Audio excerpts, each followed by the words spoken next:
ॐ अज्ञानतिमिरान्धस्य ज्ञानाञ्जनशलाकया चक्षुरुन्मिलितं येन तस्मै श्रीगुरुवे नमः। वन्देऽहं श्रीगुरो श्रीयुतपदकमलं श्रीगुरून् वैष्णवांश्च श्रीरूपं सागरजातं सहगण रघुनाथान्वितं तं सजीवं साद्वैतं सावधूतं परिजनसहितं कृष्ण चैतन्य देवं श्रीराधा कृष्ण पादान् सहगण ललिता श्री विशाखान्वितांश तमादिदेवं करुणानिधानं तमालवर्णं सुहितावतारम् अपार संसार समुद्र सेतुं भजामहे भागवत स्वरूपम्। हे देव हे दैत हे भुवनैक बंधो हे कृष्ण हे चपल हे करुणैक सिंधो हे नाथ हे रमण हे नयनाभिराम हा हा कदानुभवितासि पदं दृशोर्मे। श्री कृष्ण चैतन्य प्रभो नित्यानंदा श्री अद्वैत गदाधर शिवसदि गौरभक्त वृंद। हरे कृष्ण कृष्ण कृष्ण हरे हरे, हरे राम राम राम हरे हरे। हरे कृष्णा। सर्वप्रथम मैं अपने गुरुपाद पद्म ओम विष्णुपाद अष्टोत्तर शत श्री श्रीमद् भक्तिवेदांत माधव गोस्वामी महाराज के चरण कमलों में अनंत कोटि दंडवत प्रणाम ज्ञापन करता हूं। हम लोग श्रीमद् भागवत पुराण के प्रथम स्कंध का 8वां अध्याय श्रवण कर रहे हैं, जिसमें कुंती जी भगवान की स्तुति कर रही हैं और किसी न किसी प्रकार से भगवान को पुनः हस्तिनापुर में रहने के लिए ही आग्रह कर रही हैं। स्तुति के माध्यम से अनेक प्रकार से जो है वो अपनी युक्ति दे रही हैं कि आपको हस्तिनापुर में क्यों रुकना चाहिए। तो ये भी कह रही हैं वो कि आप हमको हमेशा विपत्ति देते रहिए तभी आपके दर्शन होंगे, आप हमसे इतना प्रेम करते हो, है ना। तो इस प्रकार से कुंती जी ने अपनी स्तुति की है, बड़ी भावभीनी स्तुति है भगवान की। उनसे कहा कि आपने हमारी सब रक्षाएं की है, रक्षा की है, और अब हमारे जिनके परिवार वाले जो राजा मर गए हैं इस युद्ध में, तो उनके जो परिवार वाले हैं वो हमारे दुश्मन हो गए हैं। अब वो हमारे दुश्मन हो गए हैं तो हमारे ऊपर आक्रमण करेंगे तो हमारी रक्षा कौन करेगा। तो कृष्ण ने कहा कि भाई तुम्हारे साथ तो पांडव हैं और भी यदुवंशी भी हैं, तो वो तुम्हारी रक्षा करेंगे। बोलती नहीं कोई नहीं करेगा इनमें से, क्योंकि जिस प्रकार जब शरीर से प्राण निकल जाते हैं तो इंद्रियां निश्चेष्ट हो जाती हैं, उसी प्रकार से आप हमारे प्राण हो, और आपके जाने के बाद ये पांडव और ये यदुवंशी ये तो बिल्कुल निश्चेष्ट हो जाएंगे, इनमें कोई ताकत नहीं रहेगी। ये तो आपके बल से ही बलवान है, क्योंकि इनके प्राण तो आप में हैं। तो इसलिए आप इनको छोड़कर मत जाओ। और यदि आप और सारी की सारी जो हस्तिनापुर की भूमि है ये सब आपके चरण कमलों से सुशोभित है। जो कुछ भी लताएं पताएं देख रहे हैं, फसल इत्यादि हो रही है, आपकी कृपा दृष्टि का ही प्रभाव है। यहां तक कि समुद्र और नदियां, पर्वत इत्यादि वो सब कुछ, क्योंकि आप ही वास्तव में विश्वरूप हो, विश्वात्मन हो।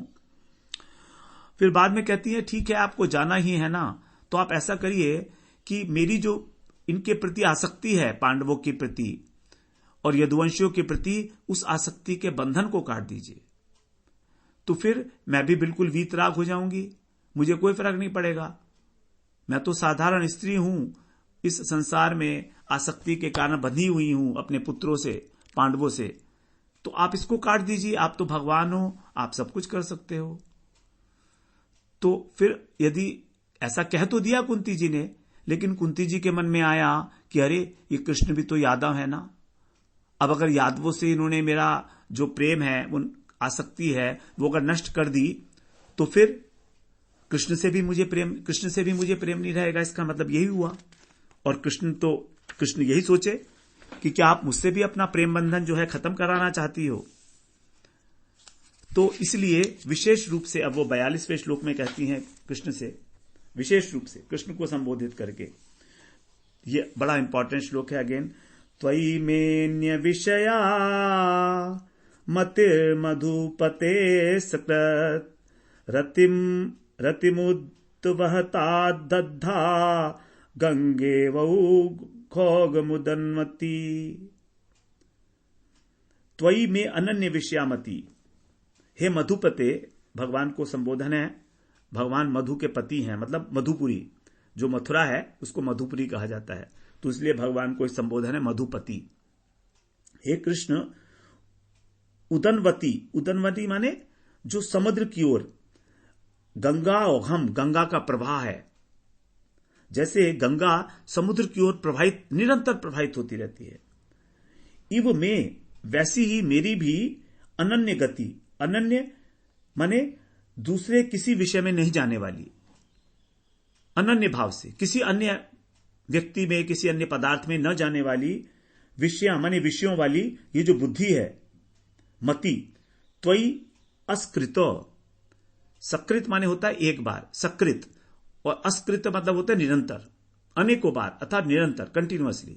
तो मेरी ये जो बुद्धि है, अनन्य बुद्धि, जो किसी और विषय में नहीं जाएगी, ऐसी बुद्धि को अद्धा माने अपने आप, रतिम उद्वहतात, ये केवल आप में ही प्रीति का वहन करती रहे, आपको ही प्रेम करती रहे मेरी मति। तो देखिए यहां पर भगवान कुंती जी ने फिर मति अपनी जो है, अपनी बुद्धि को ही कहा है कि बस ये मेरी बुद्धि केवल आपके ऊपर लगी रहे, आप में ही लगी रहे हर प्रकार से, मेरी बुद्धि कहीं और ना जाए, गंगा की अखंड जलधारा के समान मेरी मनोवृत्ति अविच्छिन्न भाव से आपकी अनन्य प्रीति की ओर धावित होती रहे। जैसे समुद्र में गिरती है गंगा जी, उसी प्रकार केवल आप में ही गिरे मेरी चित्तवृत्ति, मुझे और मेरे चित्त में किसी प्रकार का भी कोई मोह, कोई भ्रम ना रहे, किसी प्रकार की कोई वासना, कोई आसक्ति, इच्छा। तो कुंती देवी ने भगवान का जो ये आशंका थी उसको दूर कर दिया यहां पर कि नहीं नहीं कृष्ण, ऐसी बात नहीं है कि मैं तुमसे अपना स्नेह बंधन छोड़ना चाहती हूं, बल्कि तुम में तो मैं चाहती हूं कि सारी की सारी मेरी वृत्तियां इकट्ठी होके केवल एकमात्र ही आप ही उसका लक्ष्य रहो, अनन्य बुद्धि के द्वारा। लेकिन जो मेरा देहाभिमान है, ये जो व्यावहारिक रूप से इन पांडवों के अंदर, व्यावहारिक रूप से मैं जो इनमें आसक्त हो रही हूं कि मेरे पुत्र हैं, ये देहाभिमान नष्ट कर दो आप मेरा। मैं केवल देहाभिमान के छेदन के विषय में कह रही हूं, ये नहीं कह रही हूं कि यादवों से मेरी आसक्ति को काट दो। और ये देहाभिमान केवल आपकी भक्ति से ही दूर होगा, आपकी प्रीति से दूर होगा। हम सोचते हैं हम अपना देहाभिमान किसी ज्ञान और योग के साधन से दूर कर लेंगे, नहीं होगा। केवल प्रीति, भगवत प्रीति से ही देहाभिमान नष्ट होता है। देखिए ना, मीराबाई जब भगवान से प्रेम किए तो मदहोश हो गई, प्रेम में दीवानी हो गई, शरीर का कहां भान रहा।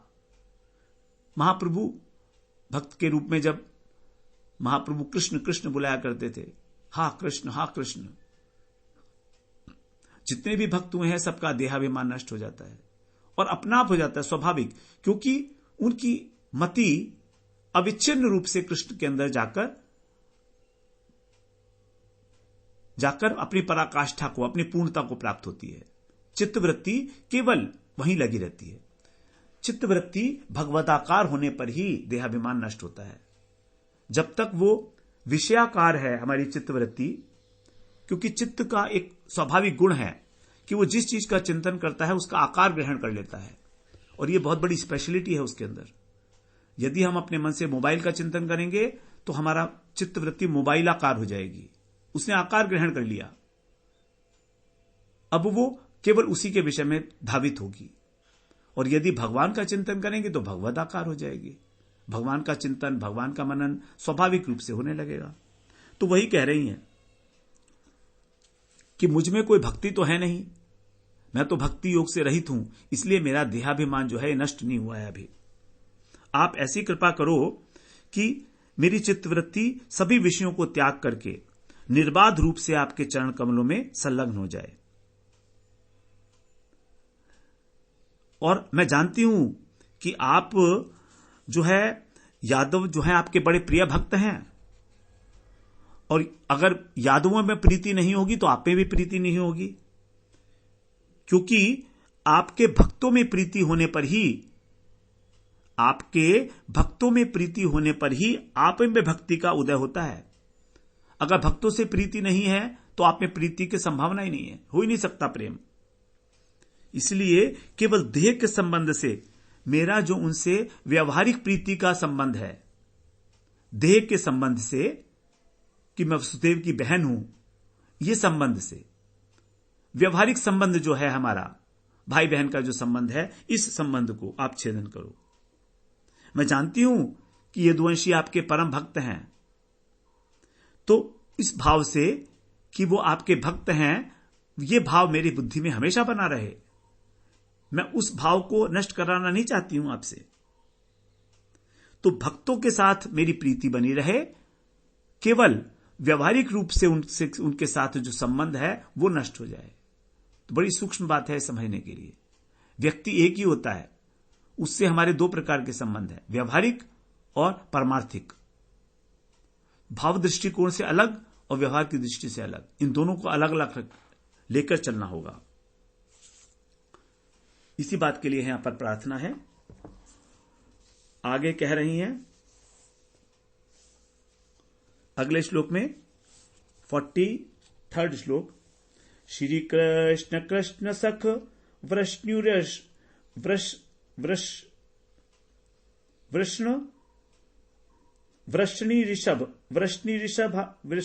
ऋषभावनी धुक। श्री कृष्ण कृष्ण सख वृष्णि ऋषभावनी धुक। राजन्य वंश दहनान पवर्ग वीर्य। गोविंद गोद्विज सुरार्ति हरावतारा। योगेश्वराखिल गुरु भगवन नमस्ते। अब यहां पर अपना पुनः नमस्कार ज्ञापन कर रही हैं। 43rd श्लोक में ये कुंती जी की स्तुति का लास्ट श्लोक है। तो अपना स्नेह बंधन तोड़ने के बाद अब कुंती जी एक बार पुनः कृष्ण को प्रणाम कर रही हैं, उनको संबोधन कर रही हैं, हे कृष्ण, श्री कृष्ण। कृष्ण सख, अर्जुन के सखा। कृष्ण सख का मतलब अर्जुन के सखा। यहां पर कृष्ण सख जो है, कृष्ण का मतलब अर्जुन भी है। तो आप कौन हो? आप कृष्ण हो, आप अर्जुन के सखा भी हो। और वृष्णि वंश के ऋषभ माने श्रेष्ठ, शिरोमणि। तो आप वृष्णि वंश के अंदर शिरोमणि हो। अवनी माने पृथ्वी, ध्रुव माने उसको रक्षक उसके, तो आप उसके रक्षक भी हो पृथ्वी के। राजन्य वंश, और राजाओं के वंश के लिए दहनात, अग्नि के समान हो। अपवर्ग, मोक्ष देने वाले। वीर्य माने परम शक्तिशाली। गोविंद, गोविंद का नाम है भगवान को। गायों का रक्षण करने वाले, गायों के इंद्र, गायों के स्वामी। गोद्विज सुर आरती, गायों की, ब्राह्मणों की और देवताओं के। आरती माने संकट को, हर माने हरण करने के लिए। अवतार है, अवतार लेने वाले। हे योगेश्वर, हे अखिल गुरु, हे भगवान, आपको नमस्कार है। तो देखिए यहां पर कुंती जी ने भगवान को कितने सारे संबोधन दिए हैं। सबसे पहले कृष्ण, फिर अर्जुन के सखा 2, उसके बाद वृष्णि वंश के शिरोमणि 3, पृथ्वी का रक्षक 4, राजाओं के लिए अग्नि स्वरूप 5, मोक्ष देने वाले 6, पराक्रमशील 7, गोविंद 8, ब्राह्मण, गौ ब्राह्मण और देवताओं के संकट को हरण करने के लिए अवतार लेने वाले 9, योगेश्वर 10, अखिल गुरु, सबके गुरु 11 और भगवान 12। तो कृष्ण को 12 संबोधन कुंती जी ने एक ही श्लोक में दिए हैं। आपको नमस्कार हो। इस प्रकार से कुंती जी जो हैं भगवान की स्तुति कर रही हैं, और उनकी जो अचिंत्य शक्ति है, उसका जो ऐश्वर्य है, तो उस ऐश्वर्य का यहां पर पूरा वर्णन किया गया है कुंती जी के द्वारा भगवान के। अब 38वां श्लोक श्रवण करते हैं हम लोग। 48वां श्लोक कह रही है, अहो में पश्यता ज्ञानम हृदि रूढ़म दुरात्मनः पारकस्यैव देहस्य बहवयो में क्षोहिणी रहता। अहो में पश्यता ज्ञानम,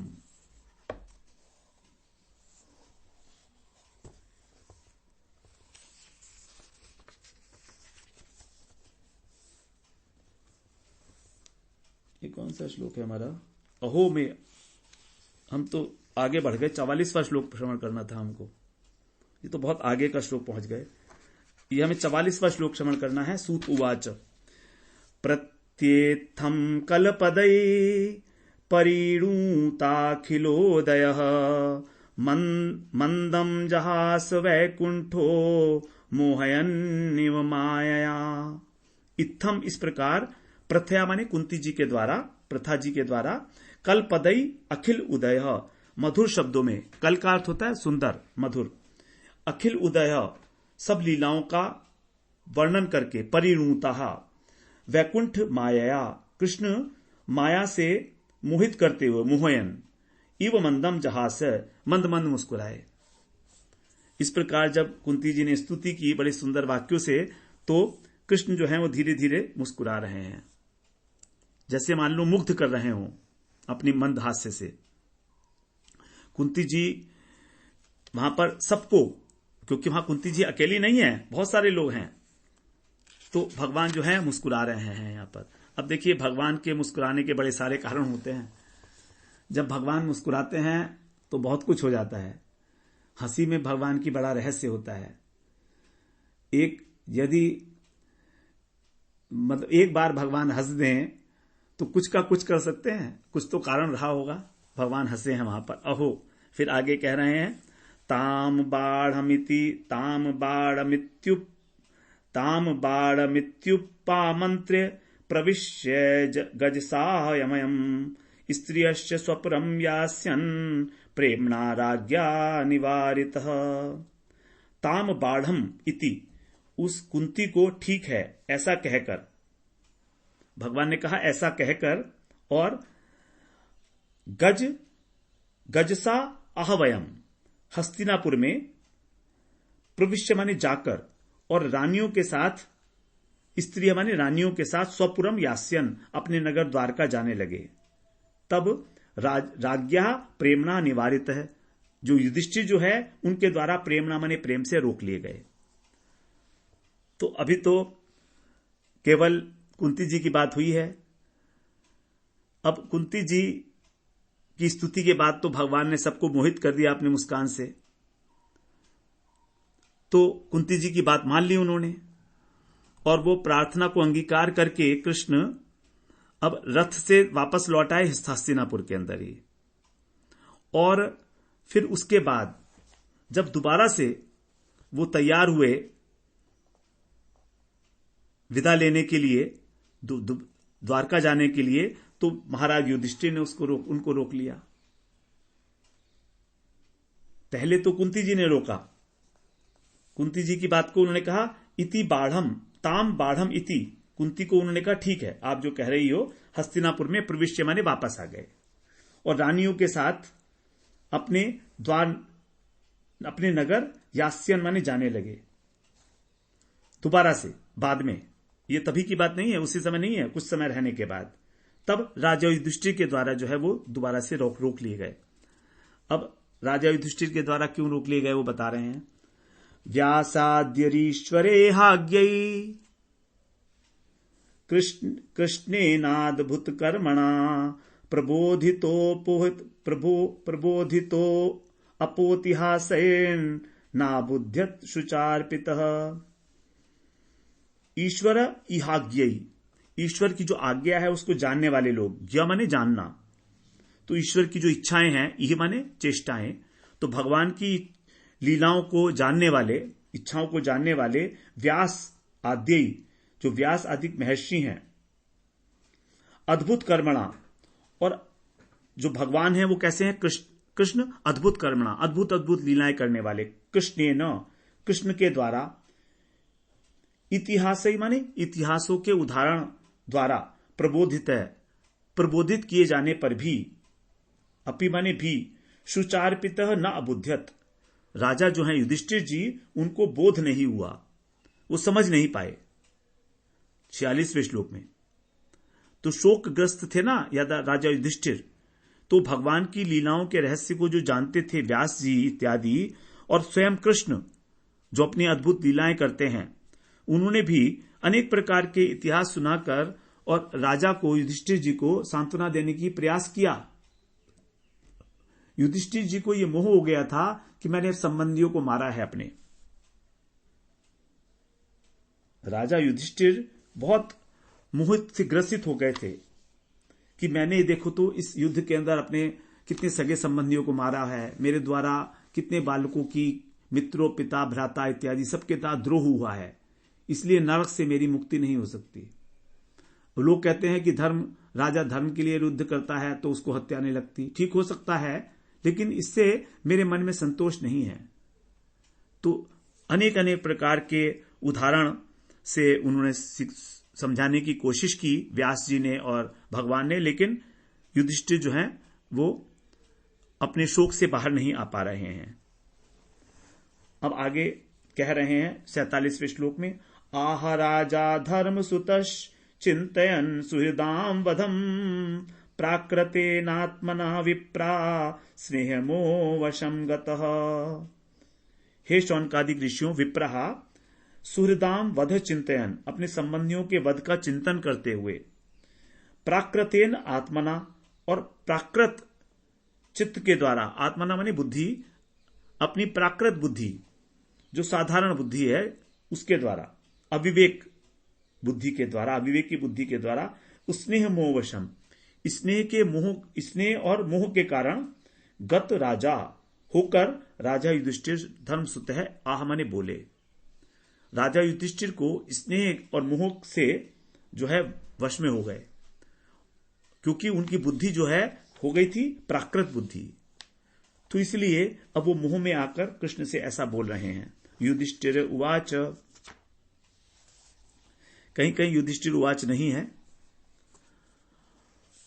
कहीं पर है कहीं पर नहीं है, ऐसा बताते हैं। तो कह रहे हैं, अहो में पश्यता ज्ञानम हृदि रूढ़म दुरात्मनः पार्कस्यैव देहस्य बहवयो में क्षणिनी अक्षहणी रहता। अहो मैं दुरात्मा, मैं कितना दुरात्मा हूं, मैं कितना निर्दयी हूं, कितना दुष्ट हूं मैं। अहो देखो कितने खेद की बात है, कितने आश्चर्य की बात है कि मेरे हृदय के अंदर, हृदय रूढ़म अज्ञानम पश्यत, मेरा जो हृदय के अंदर अज्ञान है उसको देखो। युधिष्ठिर महाराज देखिए कौन है, धर्मराज हैं स्वयं, और वो कह रहे हैं कि देखो तो मैंने कितना बड़ा अज्ञान का कार्य किया है, मेरे हृदय के अंदर जो अज्ञान स्थित है तुम उसको देखो।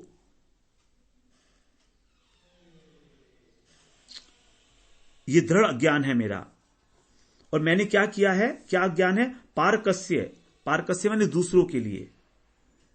कौन है दूसरे?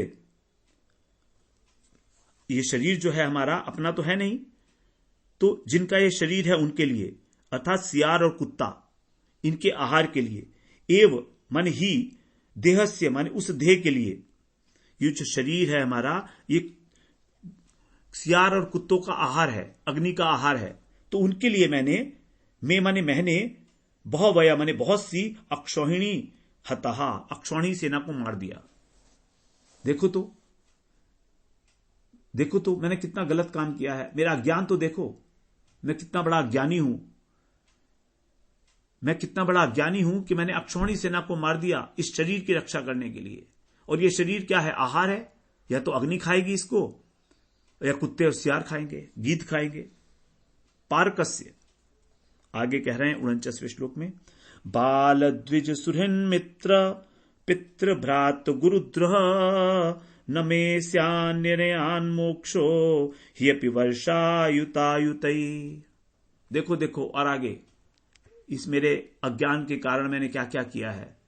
अक्षौणी सीना को ही नहीं, बल्कि ही माने क्योंकि मैंने बालकों को, ब्राह्मणों को, जो मेरे संबंधी हैं, सुहृद हैं, मित्र हैं, चाचा ताऊ, पितृ माने चाचा ताऊ, भाई, गुरु से द्रोह करने वाले, मेरा, मैं माने मेरा, अयुता युतई,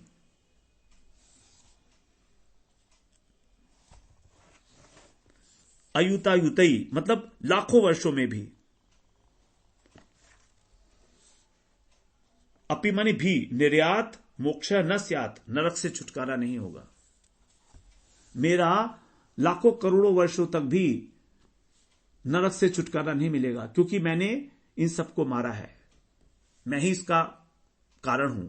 और क्यों मारा मैंने? केवल इस देह में आसक्ति के कारण, इस शरीर के लिए। और ये शरीर क्या है? ये तो भोजन है कुत्ते का और सियारों का। ये है मेरा कितना बड़ा ज्ञान। तो जब व्यास आदि ऋषियों के द्वारा भगवान के स्वांतः देने पर भी उनका युधिष्ठिर का शोक दूर नहीं हुआ, तो वहां पर जो है फिर कुछ दिन और रुके हैं। कृष्ण जो है कुछ दिन और रुके हैं, और राजा युधिष्ठिर सारी अक्षौणी सेना का जो पाप है वो अपने ऊपर ले रहे हैं, अपने को कोस रहे हैं।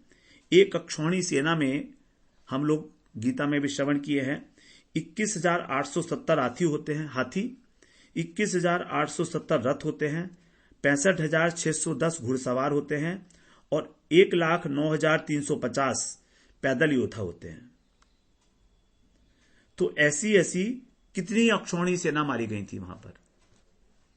7 अक्षौणी सेना पांडवों की थी और 11 अक्षौणी सेना कौरवों की थी। और जो बचे थे लोग, वो केवल बताते हैं, गुरुजी बताते हैं कि केवल 18 लोग भी महाभारत में बाद में बचे थे। तो जो युद्ध क्षेत्र में राजा के द्वारा जो शत्रु मारे जाते हैं, उसका पाप राजा को नहीं लगता, ऐसा शास्त्रों में कहा गया है।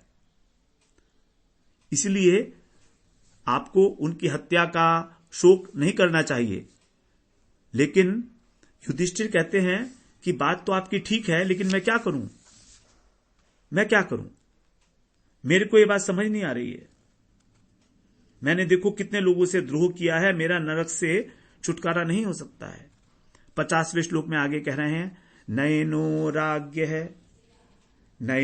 राज्ञ प्रजा भरतुर धर्म युद्धे वधोदृशाम इति में न तु बोधाय कल्पते शासनम वचः।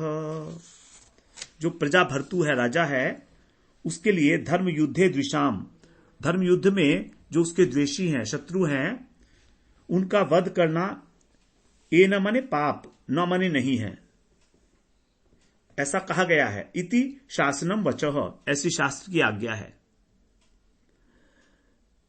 निश्चय ही में बोधाय कल्पते न,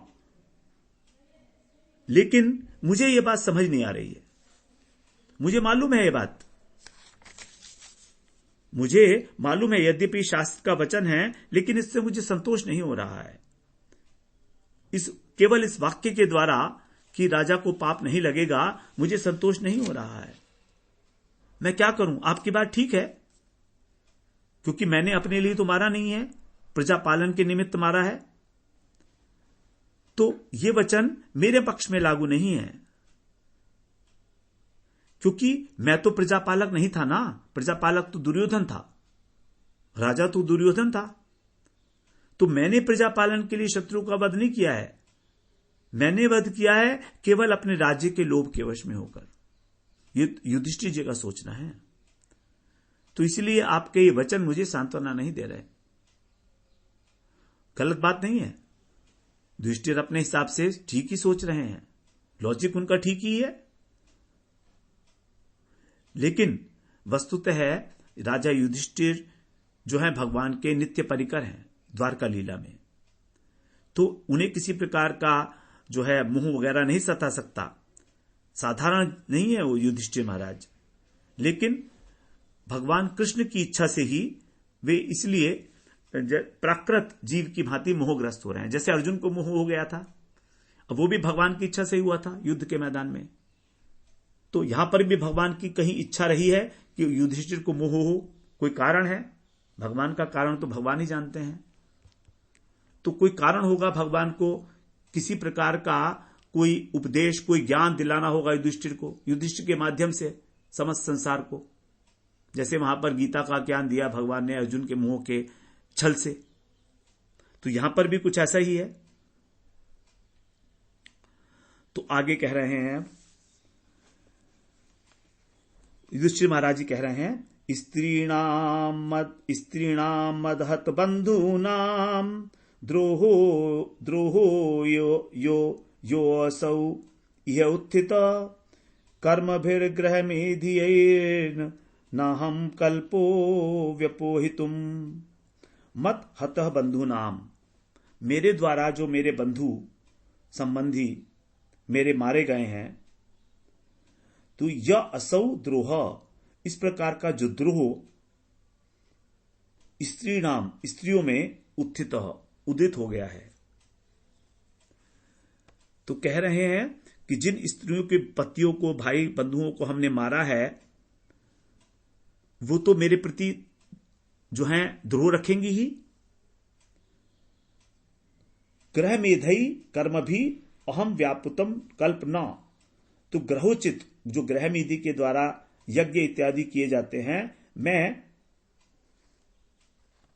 उसके द्वारा उनको यज्ञ इत्यादि के द्वारा दूर करने में समर्थ नहीं हूं। व्यपोहितु माने दूर करना। तो उनके अंदर जो द्रोह उत्पन्न हो चुका है, युधिष्ठिर महाराज का जो मन है वो अत्यंत व्याकुल है, अनेक प्राणियों की हत्या हुई है। तो यदि आश्वासन दिया जाए उनको कि भाई शास्त्र की आज्ञा थी, आपने जो कहा ठीक ही किया है, आप अश्वमेध कर लीजिए, आपके पापों का विनाश हो जाएगा, ऐसे कहा है। क्योंकि अश्वमेध, लेकिन राजा कहते हैं नहीं, ये बात ठीक नहीं है, मुझे समझ नहीं आ रही है ये बात। मैं यज्ञों के द्वारा अपने अपराध का मार्जन कर लूं, करने में असमर्थ पा रहा हूं। न कल्प, न माने नहीं, कल्प माने समर्थता, तो मैं समर्थ नहीं हो पा रहा हूं उसके द्वारा। कारण क्या है, क्यों नहीं समर्थ हो पा रहा हूं?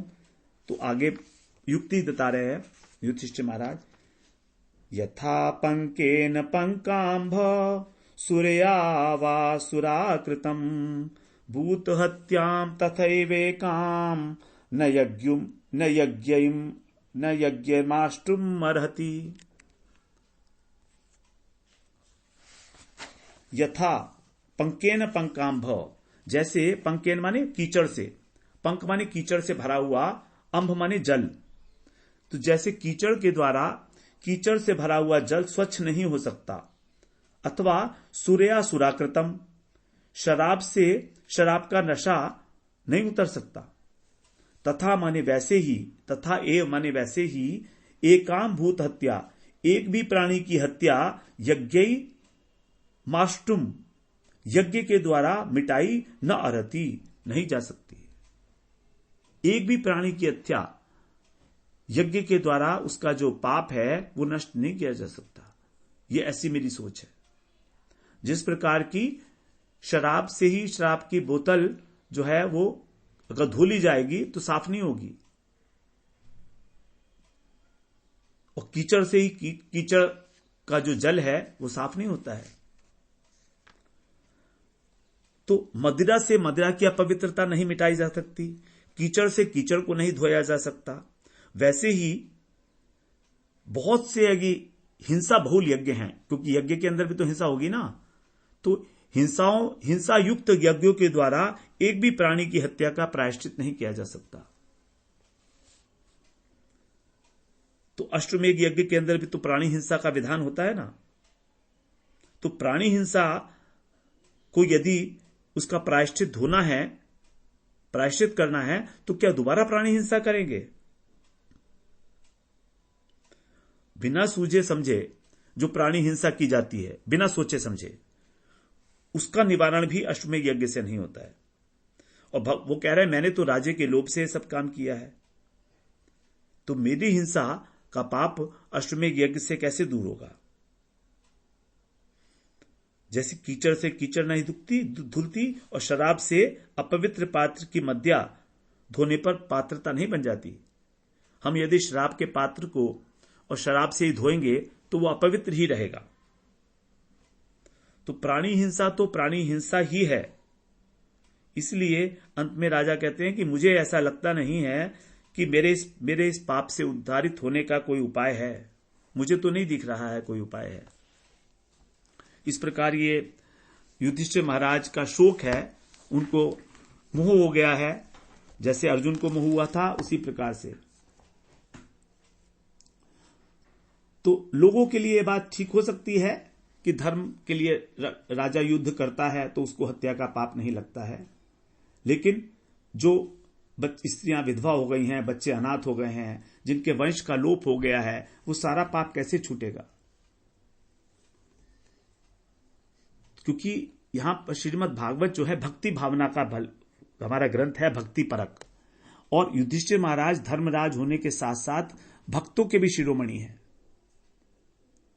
भक्त शिरोमणि बताया गया है युधिष्ठिर महाराज को। जो हरिदास वर्य हैं उसमें नाम आता है युधिष्ठिर जी का। 3 हरिदास वर्य हैं, गोवर्धन जी, युधिष्ठिर जी और तीसरे शायद विदुर जी हैं या उद्धव हैं। उद्धव होंगे मोस्ट प्रोबेबली। तो युधिष्ठिर जी को भी हरिदास वर्य कहा गया है। सर्वश्रेष्ठ तो जो हैं वो गोवर्धन महाराज हैं, गोवर्धन जी हैं। तो इस प्रकार से युधिष्ठिर को यहां पर मोह हुआ है और अब उनके मोह को किस प्रकार शांत होंगे वो आगे सब बताया जाएगा। अगले अध्याय में हम लोग प्रवेश करेंगे, 9th अध्याय में। यहां पर हमारा जो 52 श्लोक हैं इसमें हमारे इस अध्याय के अंदर, तो ये आज हमारा यहां पूर्ण होता है 52वां श्लोक 8वें अध्याय का। वांछा कल्पतरुभ्यश्च कृपा सिंधुभ्यैव च पतितानां पावनेभ्यो वैष्णवेभ्यो नमो नमः।